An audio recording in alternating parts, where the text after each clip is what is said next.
So, sir, as now we are starting, I would like to introduce you. It is with great pleasure that we introduce a visionary leader and a distinguished entrepreneur, Aditya Joshi, the founder and CEO of Sovrenn. Adityas Journey is one of the remarkable achievements and steadfast dedication. Thank you so much for the introduction, Manan. I think, I worked at Lenskart, I worked at BCG, and then I started Sovrenn. And the intent behind Sovrenn was that we empower every Indian to become financially independent. I think investing is something which very few Indians do right now. The penetration of investing in India is only 5%. According to me, every Indian should learn investing, and of course Sovereign wants to be a knowledge partner in the journey of every Indian as they become a successful investor. So I just wanted to say that before we start with the questions. Yeah. For the first question, we have, can you walk us through your journey from a project leader at BCG to the CEO of Sovrenn? And what were the key challenges and milestones you faced during this journey? Sure. So I think before becoming a project leader, right? So BCG was my first job out of campus. I did my bachelor's from IT Delhi, then MBA from IIM Calcutta, and then straight away went to BCG. It was my first campus out of campus job. Stayed there for 6 years. BCG was a great stint. I worked with very smart people at BCG, and BCG as a company really focuses on your problem solving skills. So my problem solving got really worked on during my BCG stint. After that, I wanted to work for some startups before I started my own company, because I think if you work, so BCG in BCG we used to work with corporates, but corporate environment is very different from startup environment, right? So I wanted to work with some startups as well before I started my own company. I worked with two startups actually, one Lenskart and the other was Stanza Living.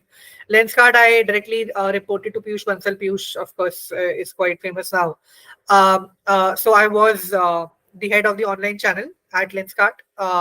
So that played a good role in enhancing my knowledge about the how online businesses are run, right?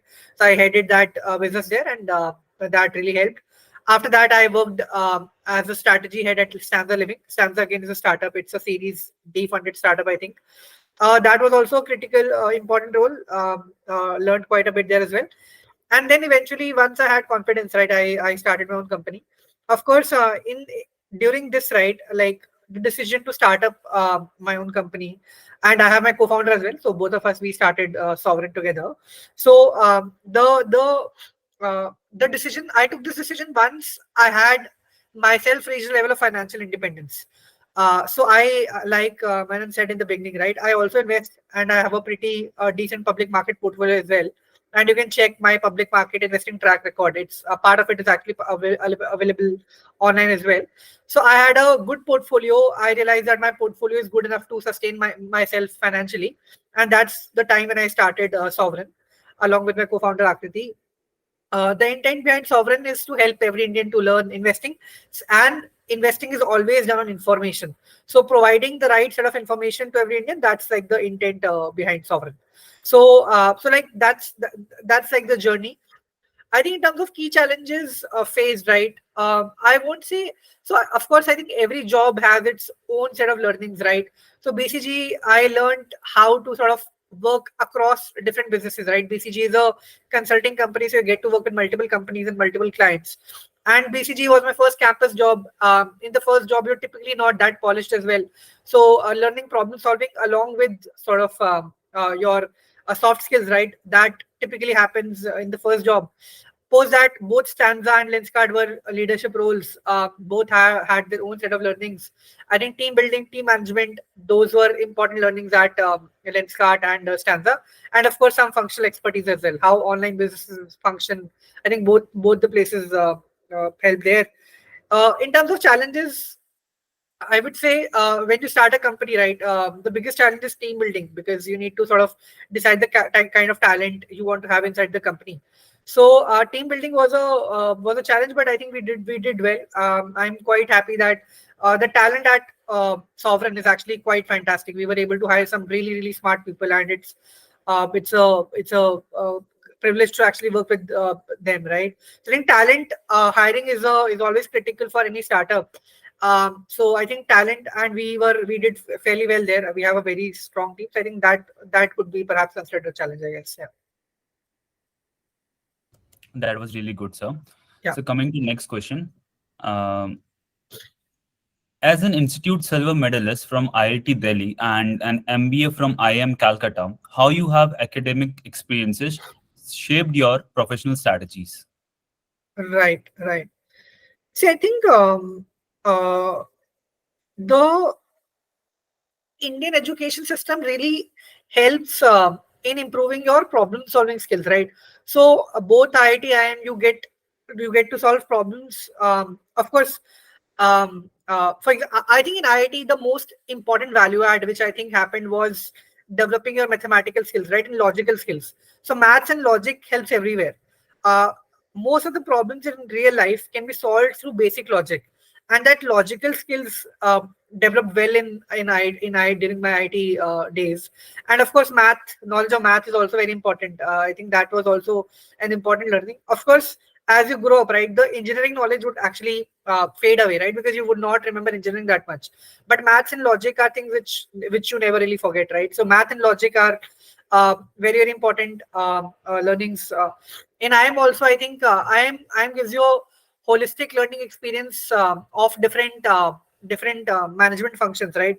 I did not have any experience before joining IIM, so personally I feel that maybe I could not use my IIM to the best of or to the best of uses, because I did not have any work experience and many things seemed very theoretical.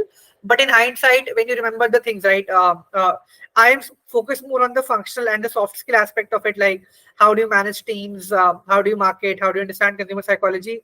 I think I think that's kind of the value add that the IIM stint had on my career. Yeah. Thank you for the insight, sir. So, my next question is that what inspired the foundation of Sovrenn and how does it differentiate itself from the competitors in the market?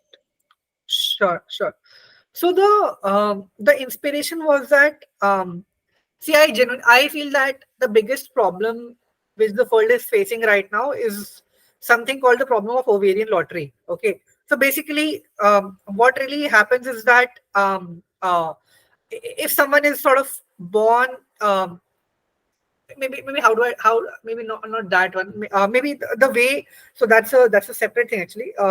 What I wanted to say was a lot of people actually a lot of people in the world are actually doing jobs which they don't like, right? Because they have economic constraints. So many people in the world do jobs which they don't really like. Now, if you're financially comfortable, right? If you're financially independent, you actually will perform and do the things which you were actually meant for, right? A lot of times you actually have money constraints. Now, at my situation, right, my portfolio is big enough for me to sustain financially. I don't care about money at all, which actually makes me I can do whatever I want, right? I can start a company, I can paint, I can dance, I can do whatever I want, right? So people can perform to their potential if they don't have any economic constraints. And I think the only way to solve this is having a portfolio which is good enough, which can actually generate your salary, right? So I even quit my job once my portfolio was big enough for me to sustain myself financially. So I think that was the intent and inspiration, that every Indian becomes financially independent and they stop caring about money, right? Of course, not everyone will do that because not everyone will learn investing. But I'm pretty sure that 10-20% of India will actually realize that, okay, we can actually have a portfolio, we can actually learn investing, maybe work for 10-15 years, then grow, have a portfolio, and then do what we like, right? Some of them may choose to do a startup after that. And it's not as if people will not work after they become financially independent, right? People still work. The only difference is that they work for jobs which they actually like. Earlier they work for jobs for money. After financial independence, they work for jobs which they actually like, right? So that was the intent behind starting Sovrenn. And in terms of competition, right? See, Sovrenn as a business um, Sovrenn is a CNBC for small companies in India. That's how I describe Sovrenn. That CNBC, ET Now, all these news channels, they cover large companies, right? They cover the top 500 companies in India. Sovrenn is focused on the remaining 6,500 listed companies. I don't think anyone in India is actually doing that. So I don't think there's any competition as such for Sovereign. It's almost it's the only player in the space. So, and in fact, this category, right? Sovereign helps people invest in small companies or micro cap companies. People don't really understand small cap investing that well or micro cap investing that well. So it's a category created in itself. I don't think anyone else is actually doing it. We are the only ones who are actually encouraging people to invest in small caps and micro caps. So I don't think there's any competition as such for Sovereign right now. So that was quite interesting. Coming to the next question. Yeah. As an entrepreneur, what challenges have you faced in creating and managing your own brand? You mean my personal brand or company's brand? So your company's brand. Okay. See, company's brand, personally, I think brands are synonymous of trust, right? People trust brands, right? So for me, the most important thing is that we do good things for our customers and our customers are happy, right? In fact, we don't even call them customers, we call them our family members, right? Sovereign family. And I keep writing about Sovereign family everywhere. So for me, I will never want to let down any customer. Our intent is that they get the highest quality information and they can actually use that information to take good investment decisions, right? So I think trust is the most important thing at Sovereign, and trust. We will never let down any customer's trust. I think customer service wise, Sovereign is pretty good. We strive for giving the best information to our customers, and we want to build that trust with our customer base, or with the family as we call them.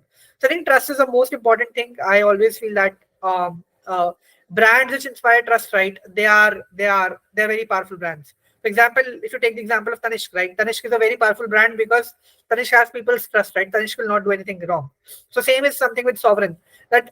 For me, Sovereign will always do right stuff to its customers and to its employees as well. So I think trust is the most important thing behind every brand, and that's what we really wanted Sovereign as well.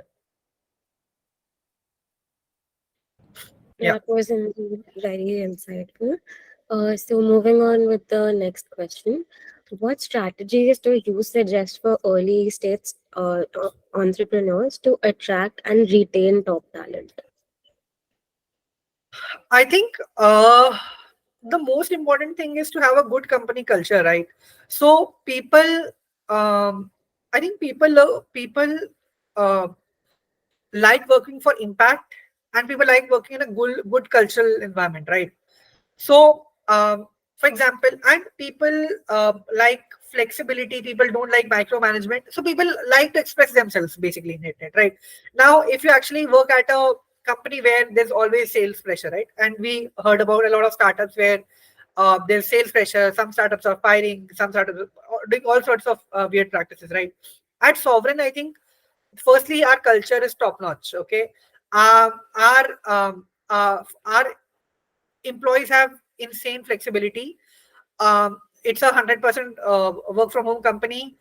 There's only one check-in in the morning. You can work anytime you want. No time constraints in the company as such. No one really checks after the first daily call as well, right? That we have. So I think the work culture is very nice. You can take leaves whenever you want. Just tell us one day in advance. You can take a leave, right? So people are actually happy, and we really genuinely care about our employee happiness. Employees should be supremely happy. And so you would have heard about a lot of startups firing people, right? Sovereign will never fire anyone. So Sovereign is a profitable company. We never took money from anyone. So it is not as if we are running from someone else's money. It's our own money. And so we have like 100% job security. Anyone who's inside Sovereign has the most safe job ever. So no one really cares about job security as such. For me, I think of Sovereign as the next sort of Tata Group, right? That people are safe inside Tata Group. So that is the value that we want to create in Sovereign as well. That everyone is safe. We hire good people. I think we are slow in hiring because I hire only when uh, uh, we feel that the person is actually the person will fit in the company culture, and the person has the right skills to fit in the company culture, right? So we hire slow, but we never hire madly. But when we hire, the person is completely safe. He has a great environment to work with, and he or she has like insane job security, right? So I think that's the culture is the most important thing according to me. That's what I would say. And actually, one more interesting thing is that I think 50% Sovereign employees are actually referrals. So people are referring their friends, and we are a 20 to 23 member team now. So 50% of them are actually referrals. So people are referring their friends to join Sovrenn. So and that happens only when people are actually happy, right? Otherwise, why would you want your friend to come in a company where the company when you yourself are not happy, right? So I think that is a very good start that we have. A lot of people are joining Sovrenn from referrals, and yeah, culture in the work culture. I think that is something which is really good at Sovrenn. Yeah,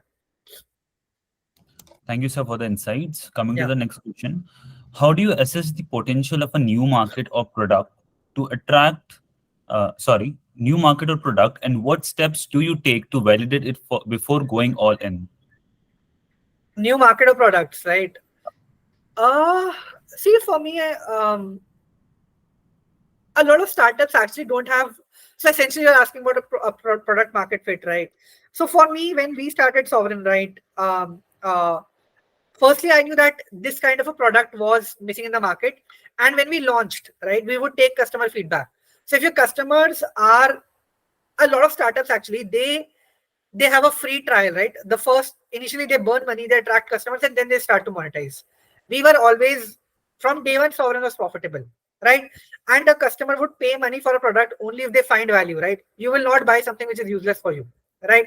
So for us, what we did was that even the first customer that Sovrenn had, right? They actually paid money to try Sovrenn, to use Sovrenn, right? So that way we always are we have a product market fit, right? Because if customers are not buying our products, then this means that something is wrong, right? What one can do is one can spend crazy amount of money in marketing and then attract customers, or one can sell below cost and attract customers. But that is not the right thing to do, right? Because once the discounts are taken away, the customers really don't stick with you. For us, we always wanted the value proposition that customers like the product, customers understand the value proposition, and then they pay for it, right? So I think we never offered any freebies, any discounts, which many companies do. We were always our thing was that we should have a good value proposition, and customers should understand the value proposition, and then they sort of enter the company, or they take our products after understanding the value proposition, right? So that's how we check. Customer feedback is very important, and you call up a customer, ask for feedback if they like the product or not. If all are liking the product, then it means a good product. If 90% are liking the product, even that means a good product. If 90% are disliking the product, that means something is off with the product. So for us, 95% people like our product. So that's a pretty high promoter ratio for us. Yeah. So previously you mentioned how throughout your professional journey you've gained experience in various leadership roles. So continuing with that, what is your leadership philosophy and how has it evolved as you've scaled companies? Uh, right. See, I think for me, in terms of my leadership philosophy, right, um, I think people like flexibility, people like independence, and people like to express themselves, right? So no one likes a micromanaging boss. No one likes a boss who would like not let people express themselves, right? So for me, people at Sovereign have like complete independence. Everyone is free to share their ideas, right? Ultimately, it's a so I would say it's a proper democracy. Everyone can share their own opinion very easily. Very flat hierarchy. No one is scared to express their own opinions. People can easily express themselves. Of course, finally we do the thing which is the best for the company, but it's a very sort of a easy environment, easy going non-political environment, right? So I think people, for me, uh, and everyone loves to grow as well, right? So if you help people, give them feedback, and ensure that they're growing and learning new stuff, right, people are always happy. So I think ensuring that the team members learn and they have a very open environment to work with, right? I think that is something that I like as a leader. Yeah, so I think constantly focusing on the team's learning as well. If people learn, if they're happy, I think people will always put in their best effort, right? So that's what it would solve. Yeah. And I'm very much against policing. So I've seen in many of my past companies as well, a lot of startups or a lot of companies are policing, right? That even in colleges is policing, right? That okay, you have to do this, you have to do that. Here at Sovrenn, we don't have any policing. People, मतलब we hire people who actually like their work. हम तो check भी नहीं करते कौन क्या काम कर रहा है. But लोग अपने आप काम करते हैं. People work themselves, right? So I think if you give people a good environment and if you have people who genuinely like their work, you don't even need policing. So it's a very that's my style of working. Give them an open environment and ensure that they learn new things at the job so that they're professionally happy as well. That was interesting, sir. Coming to next question, what is your approach to risk taking, especially when it comes to investing in microcap companies? See, microcaps can be risky if you don't study. But if you study for example, my hit rate, right? If I buy 10 stocks, 7 or 8 of them actually go up. I think 7.5 would be a good number. 7.5 of them actually go up. What I do is I do a lot of research before buying anything, right? I would understand who the promoter is, whether the company is increasing profits or not. So I have a 5-point framework which I typically teach as well. Profit uptrend, which means that the profits of the company should be increasing. Good valuation. I always buy at valuation comforts. I never buy extremely overvalued stocks. Profit uptrend, good valuation, future information, which means that I should have some future information available about the company. That okay, this is what the company is expected to do in the future. For example, order book of that company, or some fundraising plans of that company, or capacity expansion plans of that company.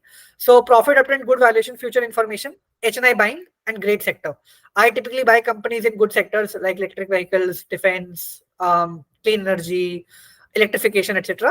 And I also check if other high net worth individuals are buying my company as well. So I don't think it's very risky. I think, and it's a game of probability, right? If 7 stocks out of 10 go up, and in microcap, if they go up, they make big money for you. You will always make money. So I think it's not a lot of risk. I have been doing this for 5 years now. For me, 7.5 stocks out of 10, they go up. Remaining, the ones which don't go up, right? They will either make a bad quarter or not post good numbers. I will just sell them at a loss and move on. And remaining 7 which go up, they make a lot of money for me. So that's how I do microcap investing. Thank you, sir. So definitely microcap industries is an unexplored niche, and this was a very good insight to how people can invest in it. So moving on to the next question, we recently discovered that he made a profit of 2.2 crores on a capital of 1.2 crores in the last 1.5 years, and that was through microcap investing. So could you share more light on that concept and offer advice for beginner investors? Right. So microcaps, like I said, right? So let me tell you what microcap investing is first, in very simple terms. You would have learned about VC funding, right? VCs are funding companies. Everyone knows that, okay, VCs fund a startup. Now startups can be listed also. You can have a company where the promoter actually directly went to capital market instead of going to a venture capitalist, right? So now venture capitalist access is limited to maybe tier 1 cities in India, Delhi, Mumbai, Bangalore, Calcutta, right? What happens to the other cities where people don't have VC access, right? They go to capital markets, they go to stock exchange, and they directly sort of take capital from stock exchanges, right? So those companies are publicly traded. They're very small companies as well. 100, less than 200 crores, less than 300 crores, right? Very, very small companies. I would say they're effectively Series A startups. I would say 90% startups in India are loss making, right? Most of them are actually loss making. They start by raising funding, burning money, and then they eventually become profitable. In the microcap space, in the listed companies, 90% are actually profit making. So if I go to stock exchange and buy a startup or buy a stake in a startup, they're all profit making companies, right? So now what I need to do is, profit is guaranteed, given that, okay, these are profit making companies. I need to find companies which are constantly increasing profits. So, and startups are not regulated by anyone. VCs will check directly, right? There's no regulatory authority as such. However, in case of listed companies, SEBI is the authority. They will check that whatever startups are reporting, that is right or not, right? And SEBI does a really good job. I would say 98% companies report a very genuine set of numbers. Some, of course, frauds happen in stock market also, but 98% things are genuine, and 98% is a very big number, right? So you can trust the numbers which the companies are actually publishing. What I do is I always buy companies which are constantly increasing profits. Okay, which means what it means is that the company's products are accepted by the market, right? That is why they're able to increase profits. नहीं तो profit बढ़ेगा नहीं. So they should always increase profits. I think that is one thing which is there in my investment framework. Second thing is that you should always buy companies at good valuations. There's a ratio called price to earnings ratio, which tells you whether a company has a good valuation or not. Okay, so I typically prefer buying companies less than 30 price to earnings ratio. I don't buy above 30 price to earnings ratio. Typically, I can buy, but I prefer not buying. So that gives you valuation comfort. That if I even make an error, I'm buying a business at a cheap price, right? So like you buy potatoes, right? Potatoes have a fair price. Similarly, businesses also have a fair price. In case of potato, anyone knows that, okay, maybe 20 rupees a kg, 30 rupees a kg, that's a fair price, because that is very experiential. We have seen potato market in our country, right? But businesses are not that intuitive for people. However, if someone learns investing properly, P ratio can actually tell you whether a business is overvalued, undervalued, fairly valued. I prefer buying undervalued businesses. Okay, so that's my second criteria. Third, I always prefer companies where I have some information available about the future of the company. For example, I recently purchased a company where my company has an order book of 500 crore, and that is publicly available data. However, people don't really go through this data. Very few people actually in India know this data. So you read this data, I actually have information advantage over anyone else. For example, you would not know that CATSYS has a 500 crore order book, but I know that CATSYS, maybe 99% India or 99.9% India doesn't even know CATSYS is a company. I know that CATSYS is a company available at a 9 PE and which has an order book of more than 500 crores. This data is very powerful data, which people don't even know, right? And there's a proper informational asymmetry there in the market. So if you have this information, you actually can use this information to make money, right? So this information I study from the stock exchange filings, NSE filings, BSE filings, which very few Indians actually do, and which is what Sovrenn is all about as well, providing this data to people so that people start studying this, right? So that's the third aspect of future information, where I have either the order book of a company, or I know that my company has raised funding, or I know that the company has increased capacity, which I use in my investing as well. Fourth, HNI buying, like I said, right, I check whether other rich people are buying my company or not, and that gives me confidence as well. And lastly, I always like good sector companies. So after applying this framework, right, I typically have 20 companies in my portfolio, and of course those companies, like I said, right, 75-80% do well, and that's how I was able to make this money from the market. I would say the portfolio which you're talking about, right, that is a smaller portfolio of mine. I have another portfolio as well, which is a larger one. I would say my overall blended CAGR across portfolios is somewhere around 60 to 70% per annum. So 100 रुपए का मैं 160-170 कर रहा हूँ अभी every year almost for the last 4-5 years. So that's what I'm doing. That 2.2 or 1.2 is slightly more higher because that's a smaller portfolio. Of course, 3 crores is not a small number per se, but for me, in terms of my portfolio, that's a smaller one, so the returns are very high. Otherwise, if you look at the blended return, the returns are not that high. It's somewhere around 70% CAGR, which is also fairly high, but not like 100, not like more than 100% returns. Yeah. That was quite good, sir. Coming to the next question, could you provide insight into the marketing strategies implemented to expand Sovrenn on such a large scale, especially the role of digital marketing and advertising? Sure. So I think Sovrenn doesn't do any digital marketing. We don't spend any money on marketing. It's a zero CAC company. We don't spend money on marketing. Our only way of marketing is creating awareness about our products, right? So if you see, I write a lot and sort of ensure that people who are reading to my posts, right, they're learning something from my posts. So the only way of marketing Sovrenn is through writing. We are writers at heart, we are readers at heart, and we constantly keep on writing stuff so that people get educated, right? It is very awareness driven marketing. We are not into push marketing. We don't push our products. It's completely pull driven. People get intrigued that, okay, what he's writing makes sense, right? People read my things and they feel that, okay, something is interesting, right? So once they get intrigued, they want to try it themselves. Once they learn investing, of course, for me, if someone learns investing, so they will automatically come to Sovrenn. They will realize the power of Sovrenn, right? So for me, it is more about awareness. If people learn investing properly, I think that is what we really strive for, and we accomplish that by writing stuff on Twitter and LinkedIn. LinkedIn, I have a following of around 20,000. Twitter, I have a following of around 80,000. So I keep on writing stuff and creating education amongst people who are reading my tweets and messages on LinkedIn. Yeah. Thank you, sir. So for the next question, how does Sovrenn cultivate innovation, and what advice would you give to entrepreneurs looking to foster a similar culture in their own startups? Innovation, right? So I think in terms of uh, innovation, I would say that firstly, the product itself is quite innovative, right? I think the second thing is that we really value customer feedback. So we always check with our customers what they really want, and whatever they want, we really build it, right? So Sovereign में तो अ, पहले दिन जो customer से बोला था वो सारा हमने बना दिया है. हमें कस्टमर बोलते रहते हैं अभी बना दो, हम वो बनाते रहते हैं. तो I think customer feedback is very important because we are building for our customers, right? So जो फीडबैक मिलेगा उससे इनोवेशन आते रहते. Customers are more innovative than actually founders, right? Customers को पता है उनको क्या चाहिए.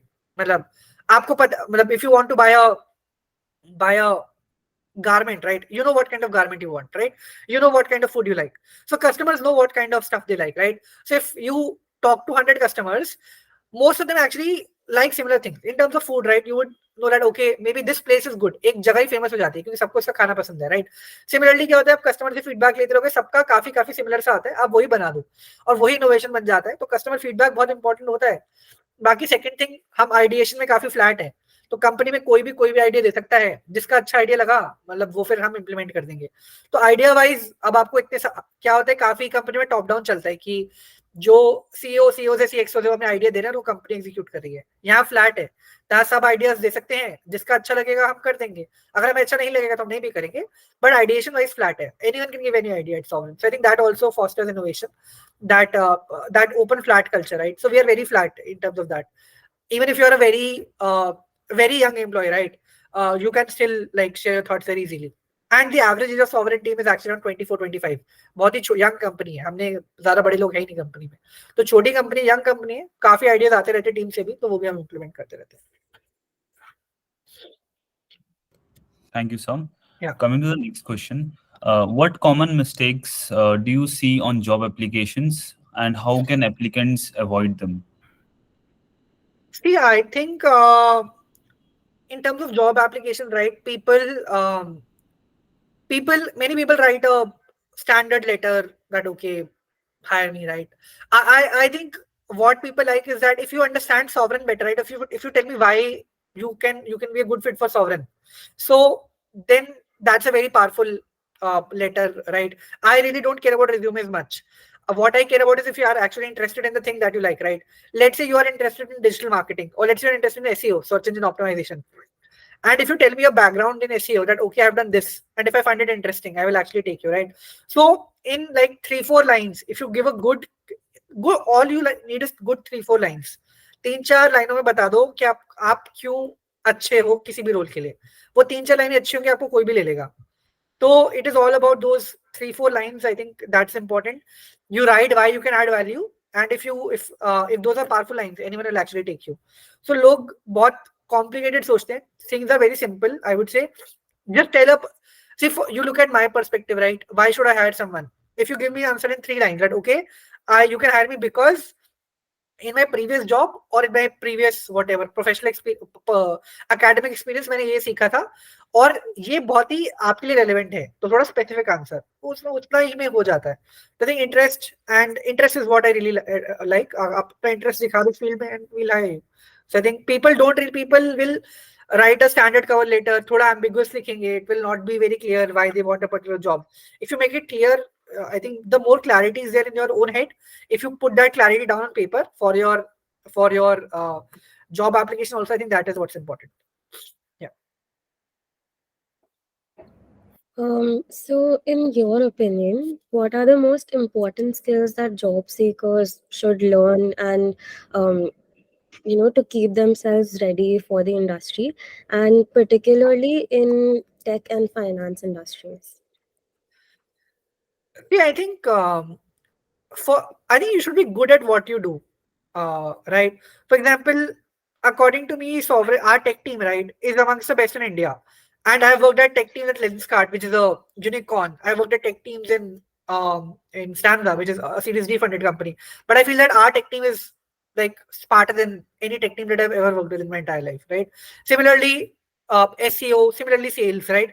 Almost all teams, according to me, they are very, very top talent. And like I said, right, I think Sovereign has hired very top talent, right? So for me, you should be good at what you do. And startups need all kinds of talent. You need tech talent, you need sales talent, you need marketing talent, you need research talent, you need all kinds of talent, right? And Sovereign ka the core researcher. So if you're good at what you do, anyone will hire you. Now you need to find the area where you are the best, right? If you find that area which is your forte, people will hire you. So the problem is that uh, many people are working in the wrong domain. So someone who's let's say you're good at let's say you're an introvert, but you apply for a sales job, you will not get hired because that's not your forte, right? Sales people typically tend to be more extroverts, right? So people have to match their skills and their personality types with the jobs they're looking right. Similarly, let's say you're more interested in digital marketing, but you start doing, let's say, research, then you will not be a good fit, or vice versa, right? So you have to find your forte and like excel there. If you excel at what you do, anyone will hire you. So yeah, I think that's how you think about it. Thank you, sir. Coming to the next question. How should job seekers approach continuous learning and skill development to be attractive candidates for a company like Sovereign? Skill development. So I don't. I think for me, what I like is a curious attitude, right? That you should be willing to learn. See, no one is perfect. Everyone will have to go through a learning curve, right? Even I am going through a learning curve. Everyone has to go through a learning curve, right? There are some people who feel that हमें बहुत कुछ आता है. So that arrogance is something which we really dislike. If you are humble and open to learn, I think that's good enough. If you have an interest in an area, and if you're humble and good, if you're humble enough to learn, and if you're curious enough to learn, you will learn, right? So how to get that knowledge? अभी तो बहुत है, आप Coursera पे जाके सीख सकते हो, गूगल पे जाके सीख सकते हो, यूट्यूब पे जाके सीख सकते हो. But that attitude is important, right? कि सीखने का एटीट्यूड होना चाहिए. सीखने का एटीट्यूड है तो आप कहीं से भी जाके सीख सकते हो. So I think attitude matters more than anything else. बाकी तो ऑन द जॉब लर्निंग होता रहेगा. लर्निंग तो रोज ही हो रहा है. आप जॉब करोगे, हर रोज लर्निंग होती है, right? So what you need is a learning aptitude, right? I think that's what's important. Yeah. Thank you, sir. So, for the next question, how do you deal with competition and especially from larger and more established companies? यहाँ पे तो small cap micro cap space में कोई है ही नहीं, तो competition का तो बात ही नहीं है. मतलब it's like it's a niche, right? So I don't people really don't people don't really understand the market size of this area. But according to me, it's a huge market, but there's very little competition here. And anyway, it's a tough market also. See, microcaps is a tough space. It's not an easy space because you need a lot of financial understanding about the space, right? So I think for us, financial expertise is like our moat, right? I've been doing this for 5 years. My co-founder has been doing this for 5 years, and microcap investing, very few in India do. It's a upcoming field, right? So that way, there's not much competition from anyone established. People really, most of the information platforms or media agencies are actually focused on large companies. Small caps, microcaps is a sort of a area which is often ignored by people. So I don't think there's no comparable player as such right now for us actually. Yeah. Thank you, sir, for the insights. Coming to the next question. As the CEO of Sovereign, a company you have bootstrapped, could you share your insights of the challenges and benefits of bootstrapping a startup? And also, what advice would you give to aspiring entrepreneurs who are considering bootstrapping as a way to fund their ventures? See, bootstrapping is a great way actually. So I'll tell you an example, right? Let's say you have, when we started Sovereign, I had zero money in the bank account, right? We had zero money. Versus let's say you get a funding of, let's say, whatever, 20 crores and you start the company, right? Now, if you have 20 crores in the bank account or maybe 5 crores in the bank account, you will be slightly reckless, right? That you don't really care about. You will start spending and you will start burning away that money, right? For us, we had zero money in the bank account. So if we made an error, we would actually go bankrupt because anyways we don't have money, right? So we can't make errors. We have to get it right the first time, right? So bootstrap companies have to get it right the first time. There's a cost of error involved, right? आप गलती नहीं कर सकते. उससे क्या mindset पूरा अलग हो जाता है. आप अब अभी मेरे पास अकाउंट में 5 करोड़ होंगे, मैं 100 लोग की टीम खड़ी कर दूंगा भाई. भले ही मुझे 5 लोग चाहिए हो, टीम 100 लोग की खड़ी हो जाएगी, राइट? क्योंकि पैसा है खर्च. तो वही अगर आपके पास you're under constraints, right? You will hire slow and you will hire good, right? So हमने slow hire किया और अच्छा hire किया. So bootstrapping has an advantage. Constraints are advantageous, right? You will not. We built a good product from day one. नहीं तो हम bankrupt हो जाएंगे, right? We hired good talent from day one. क्योंकि हमारे पास बैंक अकाउंट में बहुत सारे पैसे नहीं पड़े थे, राइट? एक अच्छा प्रोडक्ट बन गया डे वन से ही, टैलेंट हायरिंग अच्छी हुई. तो that is the advantage of bootstrapping, right? और एडवांटेज क्या होती है कि there is no time getting wasted in talking to investors, right? हमारा टाइम जाता ही नहीं है. हमारा टाइम तो कंपनी के प्रोडक्ट में जाता है, मार्केटिंग में जाता है, सेल्स में जाता है, राइट? हमारा टाइम फंड रेजिंग में जाता ही नहीं है. तो how does it matter, right? अभी हमने काफी, इनफैक्ट काफी लोग जितना मे बी सीरीज ए में रेस करते हैं, हमने काफी, तो मतलब मे बी कुछ अमाउंट तो उसके आसपास का अमाउंट तो हम अपने प्रॉफिट से रेस कर देंगे. तो वो हमारा पैसा है, हमारी कंपनी का पैसा है. हम उसको, हमारे पे कोई प्रेशर नहीं है, हम उस पैसे का क्या करें. So I think bootstrapping has its own advantages, right? There's a lot of peace of mind. We don't have to answer to anyone. So a lot of peace of mind रहता है, stress नहीं रहता है. No one can come and tell us that okay, you are burning money, fire people. We will not fire. It's our money. We made that money through profits. It will, like I said, Sovrenn will never fire anyone because हमारा अपना पैसा है, हमने किसी से पैसा लिया ही नहीं है. So that means everyone is happy, right? Team is happy. They know their jobs are safe. We are happy. We don't have any external stress. And so constraints are very advantageous. And if you look at it, right, all big companies, all companies like Zerodha is bootstrapped. Companies like Zoho, bootstrapped. Zerodha bootstrapped, Zoho bootstrapped. Maybe some, I can't remember examples, but a lot of these giants were actually bootstrapped. They never got funded, right? So bootstrapping has its own advantages, which people don't really know. I think bootstrapping is a great way. You should go for funding only if your product is such that उसमें पैसा जलना ही जल रहा है. For example, Zomato का कोई comparable था ही नहीं. तो कंपेरेबल नहीं था, तो उनको जलाना पड़ेगा ही पड़ेगा, कोई ऑप्शन नहीं उनके पास, राइट? सो कुछ स्टार्टअप्स में क्या होता है कि आपके कोई ऑप्शन नहीं, पैसा जलेगा ही जलेगा, बट मेजॉरिटी में प्रॉफिटेबल बन जाते हैं. आप अब मुझे लगता है कि जैसे फार्मेसी है, दवाई है, तो लोग हमेशा से खरीदते हैं. आप दवाई खरीदवा थोड़ा ना रहे हो, राइट? तो दवाई तो ऑनलाइन दोगे तो लोग और अच्छा खरीद लेंगे. तो आप वहां पे अगर आप लॉस मेकिंग हो गए तो आपका पैसा कभी बनेगा ही नहीं, राइट? तो आपको कुछ प्रोडक्ट्स में आप लॉस मेकिंग हो सकते हो क्योंकि वो नेचर ऑफ कैटेगरी वैसा है, बट मेजॉरिटी में आप स्टार्टिंग से प्रॉफिटेबल बना सकते हो. और अगर नहीं बना पा रहे हो तो कभी बनेगा भी नहीं प्रॉफिटेबल. तो वही है. और फिर क्या होता है, आप आईपीओ कर देते हो, वही स्टार्टअप किसी और को आप चिपका देते हो रिटेल इन्वेस्टर्स को, फिर उनका पैसा नीचे चला जाता है. तो क्या पॉइंट है? तो I think bootstrapping has its own advantages. People should go for bootstrap startups unless there category such that पैसा जलाना मैंडेटरी है. तो कोई फिर उस केस में तो कोई ऑप्शन बचता नहीं. या Thank you, sir. Yeah. So throughout your journey, you must have come across quite a lot of tools which helped you build your company and your product. So are there any tools which you think are very beneficial for new founders as well? Tools में तो पहले आप company start करते हो, सबसे पहले आपको एक पेमेंट एग्रीगेटर चाहिए होता है. पेमेंट एग्रीगेटर में आपके पास 2-3 ऑप्शन होते हैं. पेयू ले लो, कैशरी ले लो, रेजर पे ले लो. तो ये 3 में से कोई एक चूज कर लो. ये सबसे पहली चीज हमने चूज की थी. बाकी तो हमने काफी सारी चीजें इन हाउस ही बनाई है. जो हमने, हमारा जो इनवॉइसिंग सिस्टम है वो इन हाउस है, हमारा सीआरएम है वो पूरा इन हाउस है. बाकी टूल में एसईओ टूल्स काफी अच्छे होते हैं. एसईओ टूल्स हमने अभी यूज करना स्टार्ट किया है.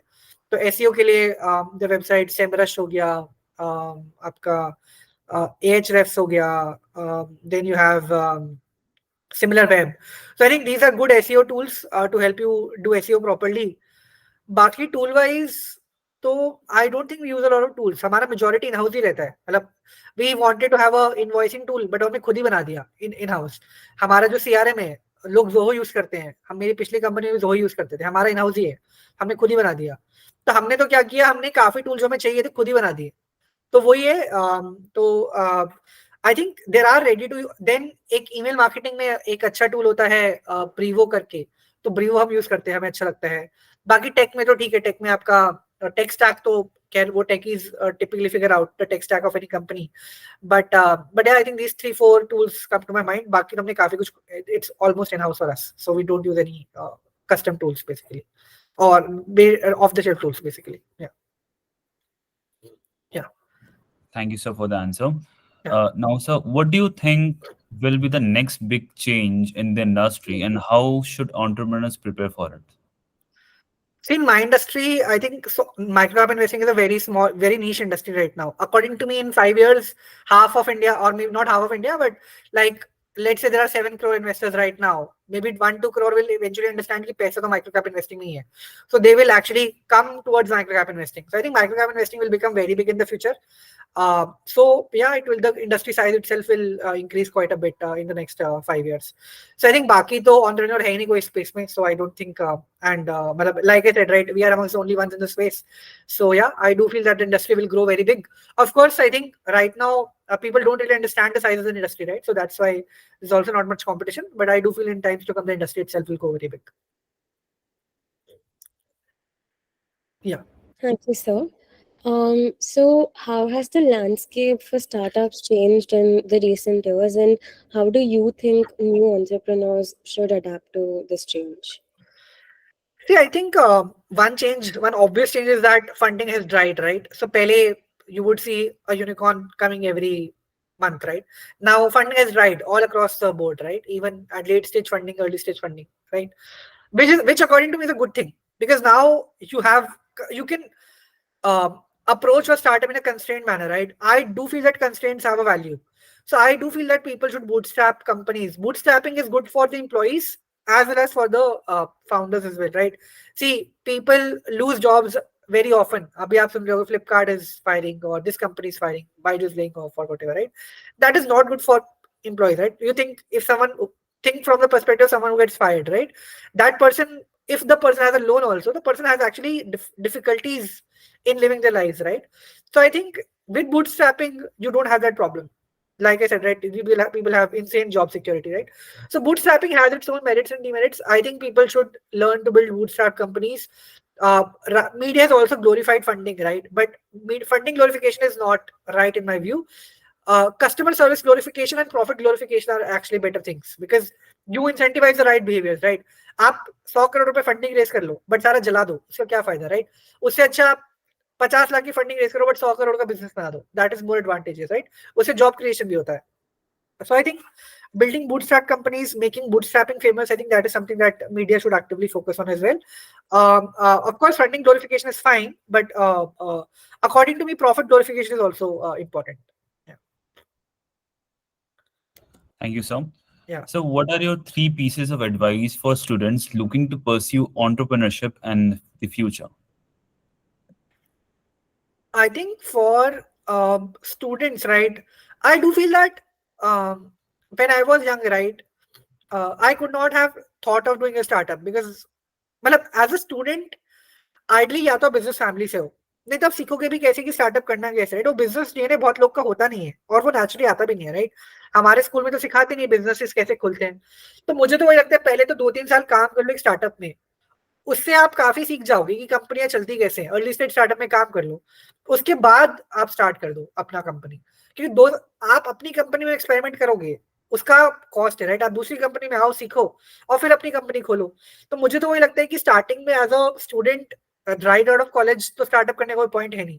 आप 2 साल जॉब करो किसी स्टार्टअप में, सीखो कि कंपनी कैसे चलती है, और अर्ली स्टेज में करो क्योंकि आपको अपनी कंपनी खोलनी है, तो अर्ली स्टेज कंपनी कैसे चलती है वो सीखो, और उसके बाद चालू कर दो.